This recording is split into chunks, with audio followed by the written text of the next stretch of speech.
27 August 2025 রাজধানীর শাহবাগে বাংলাদেশ প্রকৌশল বিশ্ববিদ্যালয় ও অন্যান্য প্রকৌশলী শিক্ষার্থীদের বিক্ষোভের দৃশ্য দেখা গেছে।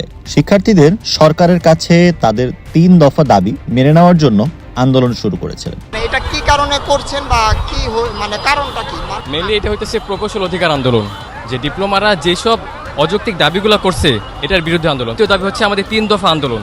3 দফার মধ্যে আপনার প্রথম দাবিটা হইতেছে যে নবম গ্রেড, তো 10ম গ্রেড থেকে 9ম গ্রেডে ওঠার জন্য 33% কোটা দেওয়া হয়েছিল, বিএসসি ক্যাডার ছাড়া যাতে এই 9ম গ্রেডে আসতে না পারে, এটা হচ্ছে আমার প্রথম দাবি। প্লাস 10ম গ্রেডটা, দ্বিতীয় দাবি হচ্ছে 10ম গ্রেডটা সবার জন্য উন্মুক্ত করতে হবে, যাতে সবাই পরীক্ষার মাধ্যমে 10ম গ্রেডে এক্সাম দিতে পারে। প্লাস তৃতীয় দাবিটা হচ্ছে আমাদের যে এই ইঞ্জিনিয়ার যে ট্যাগটা আছে এটা সবাই ইউজ করতে পারবে না, শুধুমাত্র যারা 4 বছর বিএসসি পড়াশোনা কমপ্লিট করছে শুধুমাত্র তারাই ইঞ্জিনিয়ার ট্যাগটা ইউজ করতে পারবে।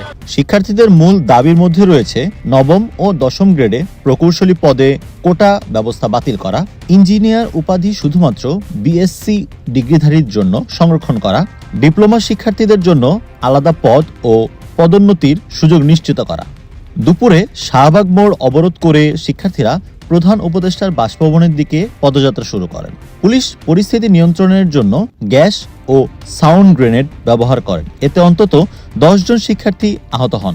আন্দোলনরত প্রকৌশলী বিশ্ববিদ্যালয়ের শিক্ষার্থীদের 11 জন প্রতিনিধির সঙ্গে বৈঠকে বসেছেন অন্তর্বর্তী সরকারের 3 উপদেষ্টা।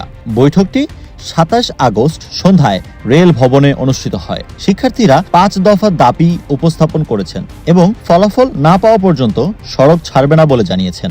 সরকার শিক্ষার্থীদের দাবি পর্যালোচনার জন্য একটি 8 সদস্য বিশিষ্ট কমিটি গঠন করেছেন। কমিটির চেয়ারম্যান আশ্বাস দিয়েছেন যে শিক্ষার্থীদের যৌক্তিক দাবি ন্যায্যভাবে সমাধান করা হবে।